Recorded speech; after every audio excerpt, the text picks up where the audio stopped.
Hello viewers.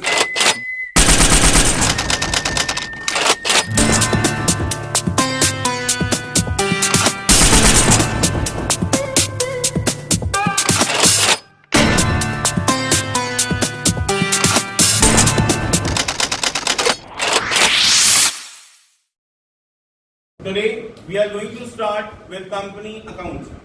अभी तक हमने जो क्लास 11th में पढ़ा या क्लास 12th में पढ़ा, it should be all about business, firms, and your class 12th book, the first part is partnership. That is completed. Now we have to come to learn about the new concept that is called company accounts. Today we are going to start with company accounts. अभी हम क्या पढ़ने जा रहे हैं? Company accounts पढ़ने के लिए जा रहे हैं. सबसे पहली बात, सबसे पहला जो क्वेश्चन आता है that sir what is a company. A company क्या होती है? तो we say that a company is an artificial person created by law having perpetual succession and have a common seal. Company क्या है? कंपनी आर्टिफिशियल पर्सन है. सांस नहीं ले सकती, खाना नहीं खा सकती, लेकिन अपने नाम पे प्रॉपर्टी खरीद सकती है. अपने नाम पे सूट दोनों हो सकते हैं. अपने नाम पे अकाउंट्स फॉर्म फ्रेम करती है. That is why we say that company is an artificial person created by law. किसने बनाया है? लॉ ने, कानून ने, registrar of company act, right. ROC, जिसे हम क्या कहते हैं? आरओसी बोलते हैं, रजिस्ट्रार ऑफ कंपनी, आरओसी. ये रजिस्टर करता है हमारी कंपनी को, राइट. और ये क्या करता है? हमारी कंपनी को कानून से फॉर्म कर बनाया जाता है. That's why we say that company is an artificial person created by law. क्या है? Having perpetual succession. हमने क्लास 11 में पढ़ा था गोइंग कंसर्न कॉन्सेप्ट. हमने जो बिजनेस खोला है वो लॉन्ग टर्म के लिए खोला है, चलता जाएगा, ऐसे लिए खोला है ना. That is same thing as perpetual succession means ongoing. हमने जो बिजनेस शुरू किया है वो कैसा है? ऑनगोइंग है. हम इसे कभी बंद नहीं करेंगे. आपने सुना है डाबर 150 साल से, डाबर वो जो सिंबल है वो बैनियन ट्री है. What does it mean? 150 साल से, मतलब जिस बंदे ने चलाया वो मरा ही नहीं अब तक. MDH 130 साल से. अभी भी हमने देखा वो जो उसके फॉर्मर थे उनकी डेथ हो चुकी है. इसका मतलब क्या? कंपनी बंद हो गई? नहीं, कंपनी अभी भी ऑनगोइंग है, कंपनी चल रही है. दैट इज कॉल्ड कि कंपनी का परपेचुअल सक्सेशन है. उसे शुरू करने वाला कोई और था, अब चला कोई और रहा है, आगे कोई और चलाएगा.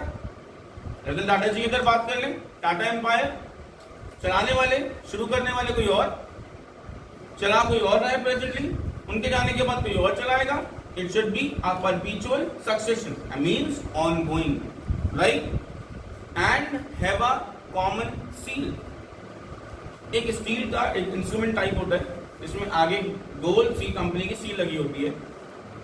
जैसे लाख होता है, लाख वाला पार्ट ऐसे गर्म सा पर्टिकुलर पार्ट होता है, उसको हमने जिस भी कागज पे लगाना है, कागज पे उस मोहर को लगा दिया. इट शुड बी कि वो कंपनी का जो डॉक्यूमेंट है वो किसका बने? कंपनी का डॉक्यूमेंट बन गया, वो लीगल डॉक्यूमेंट बन गया. तो सील का मतलब है एक स्टाम्प. क्या? एक स्टाम्प जिसमें कंपनी के सिग्नेचर होंगे. क्या कहते हैं उसे? टाइप ऑफ सिग्नेचर है. किसके? कंपनी के. कंपनी भी सिग्नेचर करती है, लेकिन वो क्या है? आर्टिफिशियल है, खुद नहीं कर सकती, इसलिए स्टाम्प के द्वारा उसको कराया जाता है, राइट. उसके अंदर मशीन है, उसके अंदर इंक पहले से फिट होती है, इंक लगी होती है, बस पेपर पे लगा दो, वो ऑटोमेटिकली उसमें निशान छोड़ देती है अपना, और वैसे ही वो क्या बन जाता है? एक लीगल डॉक्यूमेंट बन जाता है. फिर भी उसके बाद भी जो डायरेक्टर है उसको अपने साइन करने होते हैं, और वो जो डॉक्यूमेंट क्या बन जाता है? लीगल डॉक्यूमेंट बन जाता है, राइट. वो जो इंक यूज होती है ना उसके अंदर, वो भी कोई कॉमन इंक नहीं होती, वो भी कंपनी की पर्सनल इंक है जो कंपनी ने फ्रेम करी है. बस वो जो इंक कंपनी ने फ्रेम करी है वो किसी और को नहीं देते. It should be legal. वो कंप्लीटली कैसी है? लीगल है, उसी पर्टिकुलर कंपनी के लिए है. जैसे आप देखो जज है, जज वो लिखने के बाद पेन की नोक तोड़ देता है ना. क्यों? कोई और उसके स्टेटमेंट को चेंज ना कर पाए, इसलिए ऐसे ही उसके से कोई और कॉपी ना बना ले उस सील की, इसलिए वो क्या करते हैं, वो लिंक जो इंक है उसे सीक्रेट रखते हैं, राइट। जैसे आपको पता है इलेक्शन कमीशन जो लगाता है हमारे वोट डालने पर जो इंक लगाता है वो कहीं और बिकती नहीं है बाजार में, वो इंक वो कंपनी उसी के लिए इंक बनाती है इलेक्शन कमीशन वालों के लिए, पर उतनी ही बनाती है, नॉर्मल बाजारों में बेचने के लिए नहीं बनाती। तो ये क्या है, क्या कहते हैं इसको, कॉमन सील। क्या है ये, कॉमन सील है, ठीक है। तो सबसे पहला जो इसमें कॉन्सेप्ट हमारे पास में आता है वो है शेयर कैपिटल। क्या है, शेयर कैपिटल। उससे भी पहले हम ये पढ़ लेते हैं कंपनीज एक्ट क्या है। कंपनीज एक्ट, तो एक्चुअली कंपनीज एक्ट तो 1956 है जो चल रहा है, लेकिन उसको अमेंड किया गया 2013 में, इसलिए हम उसे क्या लिखते हैं, कंपनीज एक्ट 2013। क्या चल रहा है, कंपनीज एक्ट 2013 फॉलो हो रहा है, राइट। 2000 एक्ट के तहत ही हम सारे के सारे रूल्स एंड रेगुलेशंस को फॉलो करते हैं, ठीक है, जिसके अंदर हमको रजिस्टर करना होता है MOA और AOA। क्या है दो टर्म्स हमारे पास, MOA और दूसरा क्या है, AOA। मतलब एक है हमारे पास मेमोरेंडम ऑफ एसोसिएशन और दूसरा है article of association. MOA stands for Memorandum of Association and AOA stands for Article of Association. Memorandum of Association external rules को डिफाइन करता है, किसको डिफाइन करता है, एक्सटर्नल रूल्स।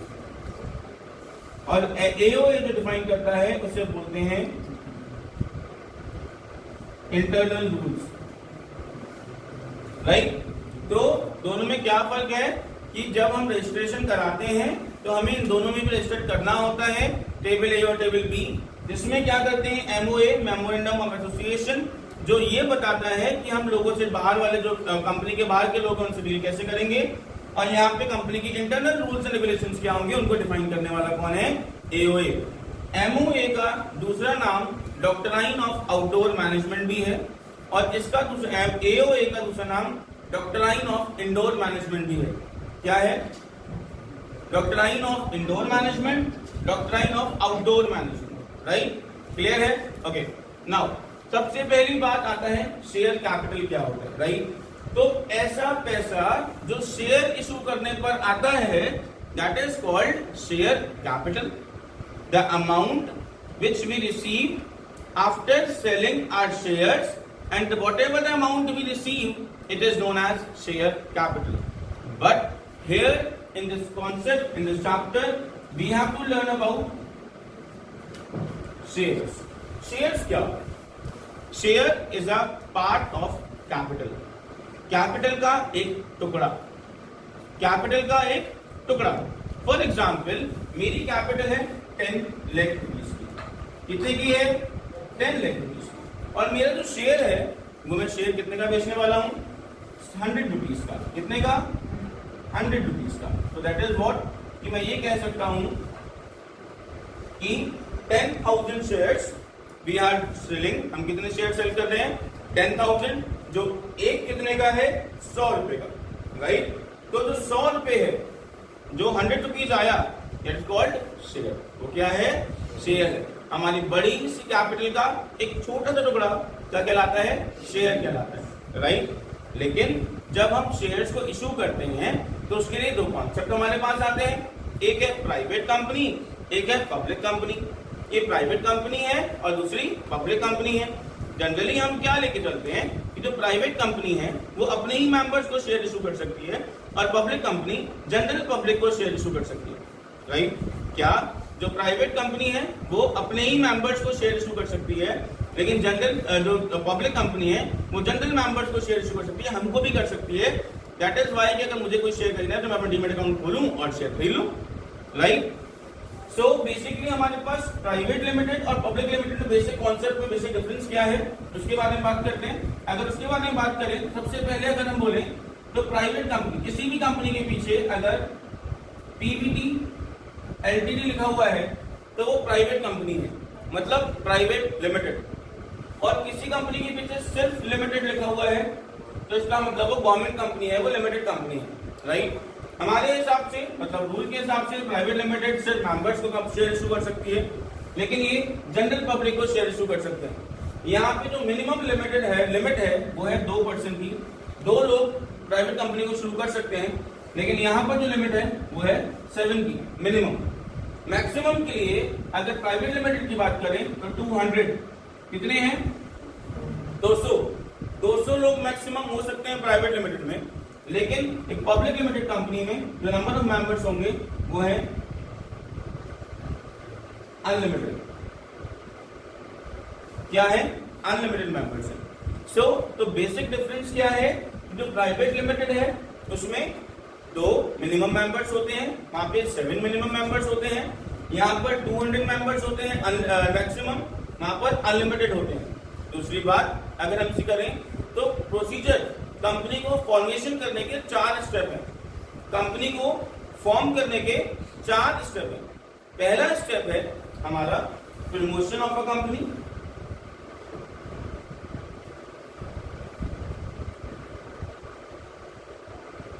मान लो मैं ये चाह रहा हूं कि मेरे को कंपनी खोलनी है, राइट। अब हम 12th पास कर लेंगे, अब हम सब लोग कंपनी खोलेंगे अपनी, राइट। तो कंपनी ऐसे नहीं कि बस हवा में खुल गई, as simple as business, no, it is as difficult as going to Mount Everest, right. So why it is so difficult to open your company? It should be the legal procedures are too much. जो procedures हैं company को form करने के वो बहुत सारे हैं। Even that अगर मैं चाहूं मैं अपनी कंपनी फ्रेम करूं तो मेरे को भी प्रमोटर्स की हेल्प लेनी पड़ेगी। मैं बिना प्रमोटर से कंपनी को फॉर्म नहीं कर सकता। It is too lengthy process and the rules and regulations are so much high that I don't know actually कि व्हाट आर द जो छोटे छोटे रूल्स एंड रेगुलेशन बाद में निकल के आते हैं वो तो पता ही नहीं हमको। वो कौन बताता है? प्रमोटर्स। कौन बताता है? इसलिए प्रमोटर्स को पेरेंट ऑफ द कंपनी कहते हैं। क्या कहते हैं? कंपनी का पेरेंट कौन है? प्रमोटर्स, ठीक है। कंपनी के पेरेंट प्रमोटर्स होते हैं। इसका मतलब कंपनी को फ्रेम करने वाला कौन है? प्रमोटर्स। इसका मैं छोटा सा एग्जांपल देना चाहूंगा कि एक बार जैसे जो लोग आगरा में रहते हैं, राइट, तो इट शुड बी, सबको पता है कि हमारे में टोरेंट है। क्या है? टोरेंट है। तो जब मुझे एक नया कनेक्शन लेना है टोरेंट का अपने घर के लिए, इट शुड बी कि वहां पर भी बहुत सारी लीगल फॉर्मेलिटीज हैं कि when I just go to ask कि सर मुझे कनेक्शन लेना है, तो उन्होंने बोला कि वो जो चार्ट और टेबल लगी हुई है वहां पर, उसमें जाके अपने table A B C D और 3-4 अलग अलग नाम मुझे बताए और निकाला कि वो फॉर्म ले आओ। मैं भूल गया कौन कौन से फॉर्म कह रहे थे। वहां पे फॉर्म भी बहुत सारे लगे हुए हैं। अब एक बार लिया भी तो उसमें इतनी सारी फॉर्मेलिटीज मुझे लगता है मैं तो भर भी नहीं पाऊंगा शायद उसको, इतना पढ़े लिखे होने के बाद भी भर नहीं पाऊंगा, ऐसा फील हो रहा था एट ए टाइम। तो चलो बाद में आएंगे, ठीक है, निराश होकर बाहर आ गया। लेकिन बाहर कुछ वो बैठे ब्रोकर्स, दलाल, कह रहे अरे सर इसमें क्या बात है, लाइए 500 रुपये दीजिए हम भर के देंगे, आप बस क्या ले आओ, मेरे को आधार कार्ड ले आओ और अपना जो भी एड्रेस प्रूफ, जो एड्रेस प्रूफ लग रहा है, मतलब राशन कार्ड में कुछ है तो वो ले आओ और अपना फोटो देकर मुझे खत्म कर दो बात। आई गिव देम और दूसरे दिन ही क्या हो गया, कनेक्शन लग गया। दैट इज व्हाट कि यही यहाँ पर भी है कंपनीज में कि कंपनी एक्ट को, कंपनी को फ्रेम करने के लिए बहुत सारे लीगल प्रोसीजर्स होते हैं। उन सब लीगल प्रोसीजर्स को फॉलो करना बहुत डिफिकल्ट है। उसके लिए हमारा सबसे पहला स्टेप होता है promotion of a company. It is very compulsory coming to the exam. ये थ्योरेटिकल क्वेश्चन में हर बार आता है कि कंपनी को फॉर्मेशन करने के 4 स्टेप होते हैं, वो कौन कौन से हैं, राइट। तो सबसे पहला कौन सा है? प्रमोशन ऑफ अ कंपनी, जहाँ पे प्रमोटर्स आते हैं।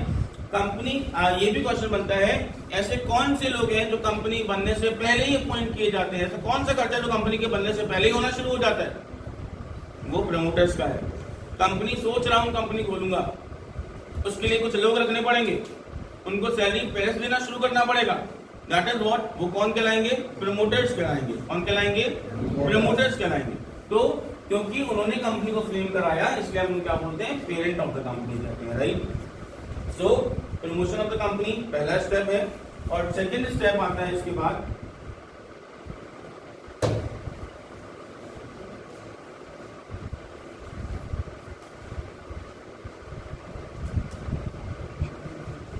Incorporation of a company. Second step क्या है? कंपनी को इनकॉर्पोरेट कराना।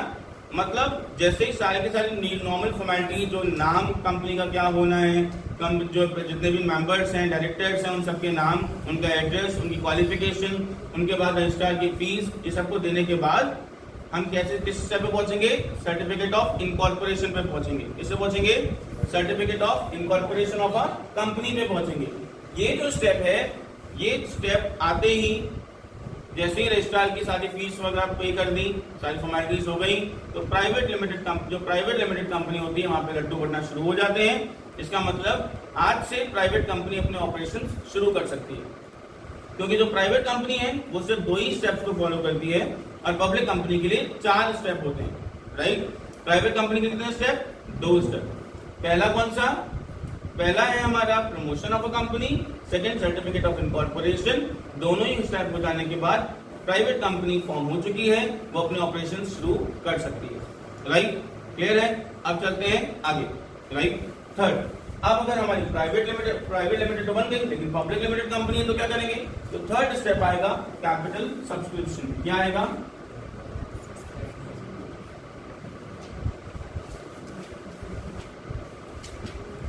बस यही देख रहे हो ना, यही है chapter company account. Capital subscription ही कंपनी अकाउंट है एक्चुअली में।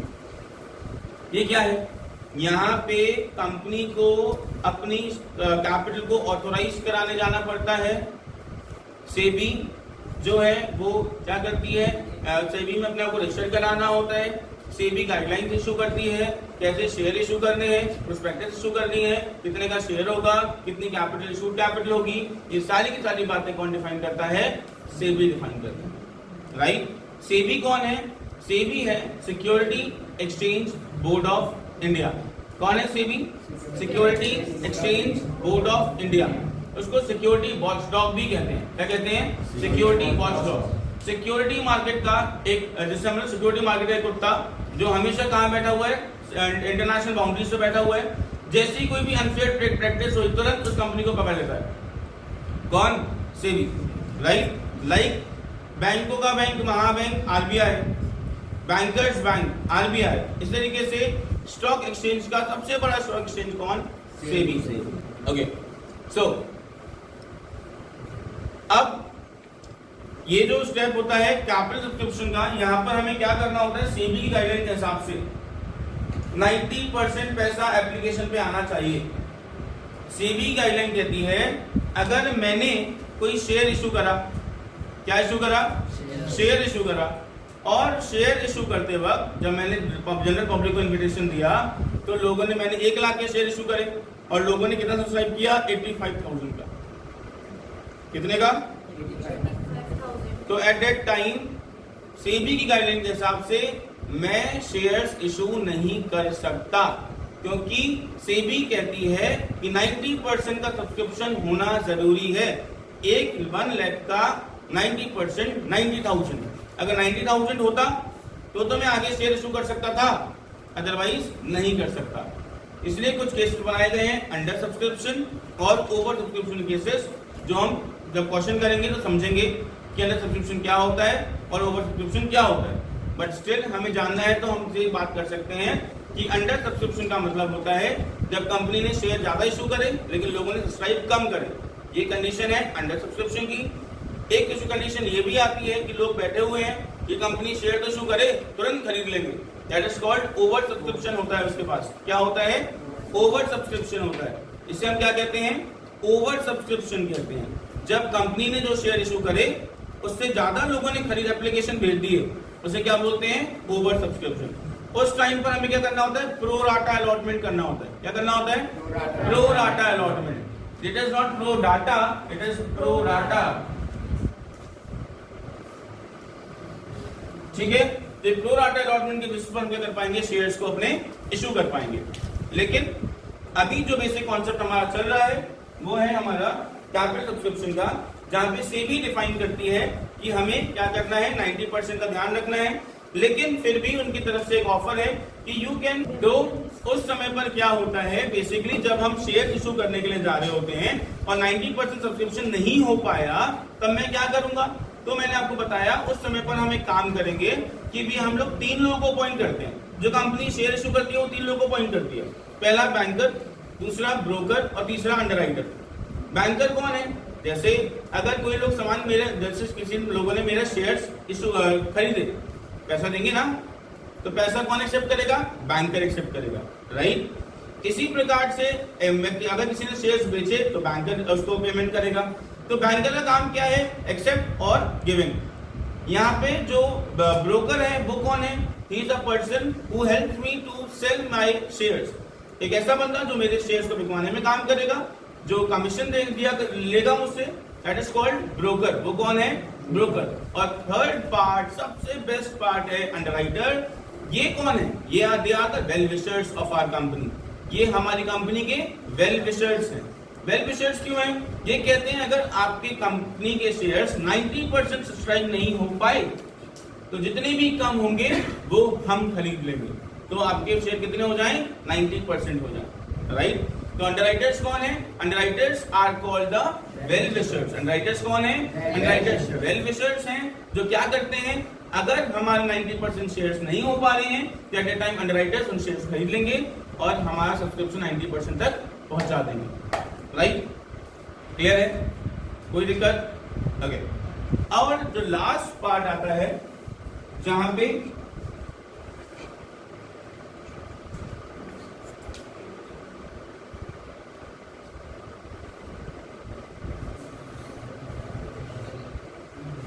Commencement of business. अब इसका मतलब क्या है कमेंसमेंट ऑफ बिजनेस? ये स्टेप होते ही लड्डू बनना शुरू हो जाते हैं एक पब्लिक लिमिटेड कंपनी में, क्योंकि इस स्टेप से एक पब्लिक लिमिटेड कंपनी अपना ऑपरेशन शुरू कर सकती है, राइट। इसमें एक सर्टिफिकेट मिलता है, सर्टिफिकेट ऑफ कमेंसमेंट का, कमेंसमेंट ऑफ बिजनेस का, जहां पर वो सर्टिफिकेट मिल जाने के बाद एक पब्लिक लिमिटेड कंपनी अपने ऑपरेशन शुरू कर सकती है और वो नॉर्मल डीलिंग्स में आ सकती है, ठीक है। चलो अब मूव ऑन करते हैं कुछ आगे न्यूमेरिकल पार्ट वाले पार्ट पर, जैसे कि हम लोग अपना न्यूमेरिकल का जो बेसिक पार्ट है समझ सके। ये थ्योरेटिकल पार्ट था, राइट। तो अब आगे चलते हैं न्यूमेरिकल वाले क्वेश्चन पे। ओके, अब हम एक और बहुत इंपॉर्टेंट सा पार्ट पढ़ने के लिए जा रहे हैं, वो है ऑथोराइज्ड कैपिटल, मतलब टाइप्स ऑफ कैपिटल, राइट। अब टाइप्स ऑफ कैपिटल पढ़ना क्यों जरूरी है? क्योंकि जब हम क्वेश्चन सॉल्व करेंगे तो एट दैट टाइम क्या होगा, हमसे कुछ क्वेश्चंस में अलग अलग वर्ड्स होंगे, इशूड कैपिटल इतना है, ऑथराइज्ड कैपिटल इतना है, पेड अप कैपिटल इतना है, तो वो सब क्या होता है पहले आपको उसके बारे में पता होना चाहिए। सबसे पहले अब हम जो टॉपिक शुरू कर रहे हैं वो है टाइप्स ऑफ कैपिटल्स। तो देखिए टाइप्स ऑफ कैपिटल्स, इसमें हमारे पास आता है सबसे पहला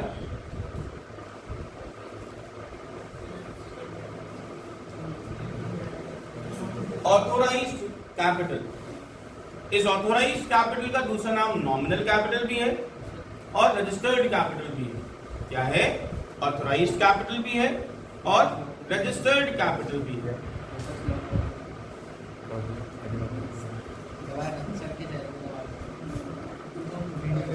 दवाई दवाने के बोलता है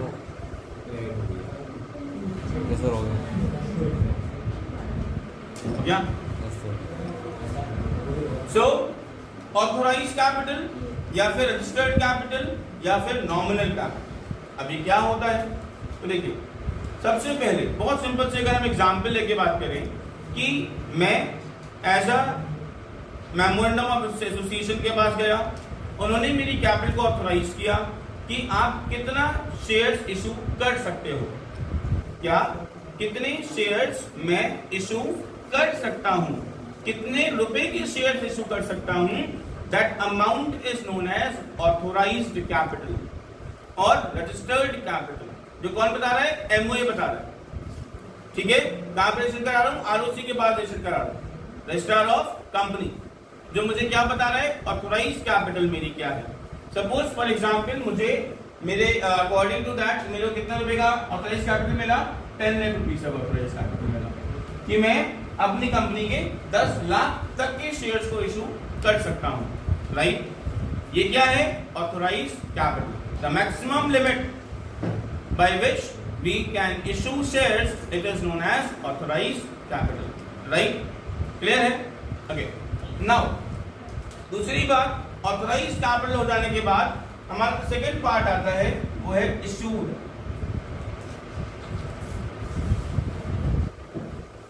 Issued capital. क्या ऐसा होता है कि जितने भी शेयर्स के जितना मेरे को क्षमता दी गई है मैं सारे के सारा पैसा एक ही बार में सब्सक्राइब करा लूं, लोगों से मंगा लूं, सारे के सारे शेयर्स लोगों में बांट दूं? No, impossible. मुझे जितने पैसों की जरूरत है उतने ही रुपए के शेयर इशू करूंगा. तो that is what issued capital का मतलब क्या है कि out of 10 lakh I need only 5 lakh rupees. मुझे जरूरत कितने की है? 5 लाख रुपए की. तो मैंने क्या किया? 5 लाख रुपए के शेयर्स इशू कर दिए. क्या कर दिए? 5 लाख रुपीज के शेयर्स जनरल पब्लिक को इशू कर दिए. दैट इज कॉल्ड, उसे मैं क्या बोलूंगा? इशूड कैपिटल कहूंगा. मैं उसे इशूड कैपिटल कहूंगा. राइट? क्लियर है? उसके बाद आता है third one, that is called subscribed capital. कभी कभी मैंने आपको बताया कि मैंने शेयर तो 5 लाख के इशू किए, लेकिन लोगों ने सिर्फ 4 लाख के शेयर से सब्सक्राइब किए. कितने सब्सक्राइब करे? सिर्फ 4 लाख के शेयर सब्सक्राइब करे. दैट इज व्हाट कि जितना लोगों ने सब्सक्राइब किया, that is called subscribed capital. क्या कहलाता है? सब्सक्राइब. तो ऑथराइज्ड कैपिटल क्या है? मैक्सिमम लिमिट, जितने मैं शेयर इशू कर सकता हूं.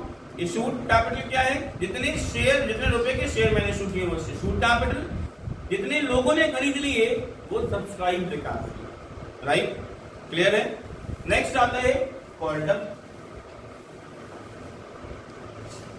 और फिर आता है पेड अप. अभी कॉल्ड अप और पेड अप क्या है? मैंने इशू किए 5 लाख, लेकिन लोगों ने कितने सब्सक्राइब किए? 4 लाख. अब मैंने सोचा कि यार 4 लाख रुपए आएंगे, लेकिन मेरे को अभी जरूरत तो सिर्फ 2 लाख की है.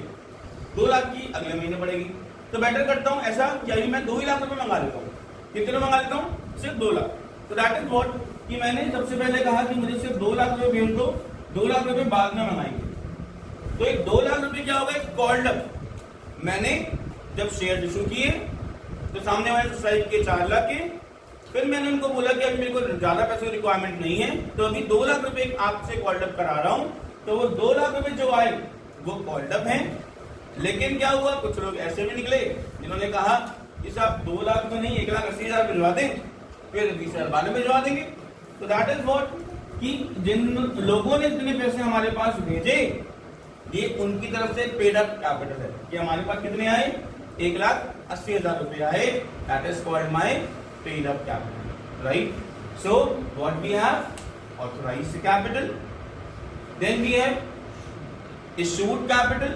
Then we have subscribed capital. Then we have called up capital. And then we have paid up capital. Right? I hope it is clear. सबको क्लियर है? लेकिन हमारे पास इशू करने के 2 तरीके होते हैं. शेयर्स को इशू करने के 2 तरीके होते हैं. एक होता है लमसम मेथड और एक होता है इंस्टॉलमेंट मेथड.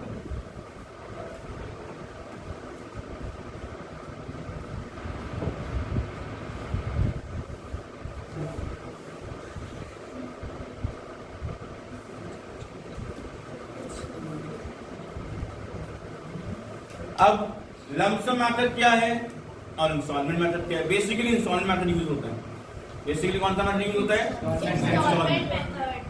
लेकिन हम यहाँ पर दोनों के बारे में पढ़ने जा रहे हैं. मैंने शेयर इशू करे और सारा का सारा पैसा एक ही बार में मंगा लिया. क्या? मैंने शेयर इशू करे और सारा का सारा पैसा एक ही बार में कॉल्ड अप कर लिया. That is called lump sum method. But in instalment method जो कि हम मैक्सिमम फॉलो करेंगे इन क्वेश्चंस में, वो क्या है कि हम इंस्टॉलमेंट से पैसा मंगाते हैं. जो हमारे पास कुछ इस प्रकार है. हमारे पास होता है एप्लीकेशन, दूसरा अलॉटमेंट, तीसरा first call and fourth is second and final call. लेकिन ऐसा नहीं है फर्स्ट कॉल भी फाइनल कॉल हो सकती है, सेकंड कॉल भी फाइनल कॉल हो सकती है, और उसके बाद अगर अमाउंट ज्यादा बड़ा है तो हम थर्ड कॉल पे भी अमाउंट मंगा सकते हैं। लेकिन जनरली जो हम क्वेश्चंस यहाँ पे करेंगे उसमें थर्ड कॉल का कोई मेथड नहीं आएगा आपके पास, जो आप 12th क्लास में कर रहे हो। यहाँ पर सिर्फ application, allotment, first call, second call, या फिर सिर्फ एप्लीकेशन, या फिर ये दोनों, या फिर ये तीनों, या फिर ये चारों, राइट। ऐसे इंस्टॉलमेंट्स बनेंगी जिसके ऊपर हम क्वेश्चंस अब सॉल्व करेंगे आगे, राइट। चलो आगे बढ़ते हैं ओके। तो अब हम चलते हैं हमारे इंस्टॉलमेंट मेथड पर।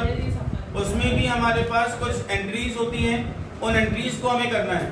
वो कौन कौन सी एंट्रीज हैं जो हमें फॉलो करनी होती हैं, उसके बारे में अब हम बात करेंगे, ठीक है। तो अब सबसे पहले देखिए कि हम कौन सी एंट्रीज सॉल्व करेंगे, ठीक है। तो देखिए सबसे पहला अगर हम एप्लीकेशन वाला एंट्री करेंगे, सबसे पहले एप्लीकेशन की एंट्री होती है।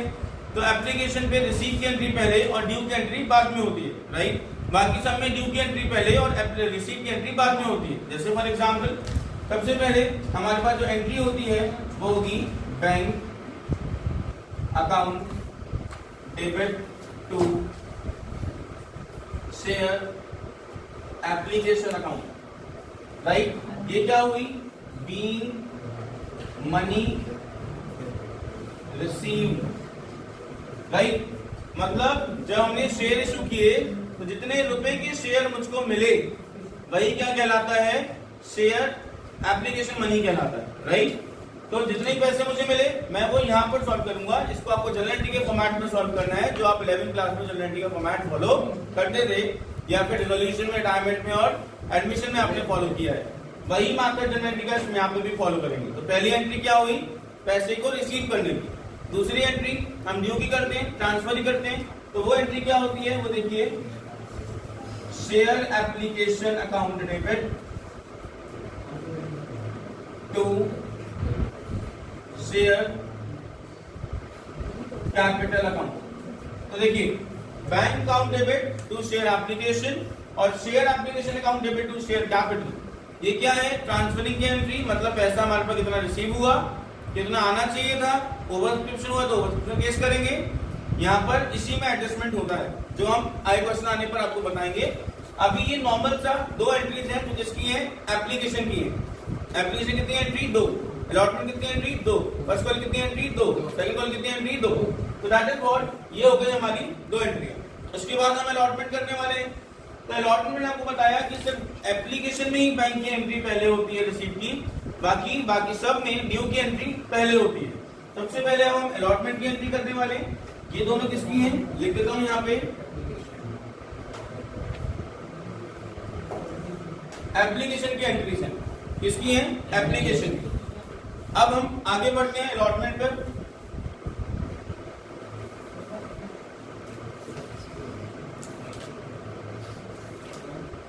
Share allotment account debit to share capital account,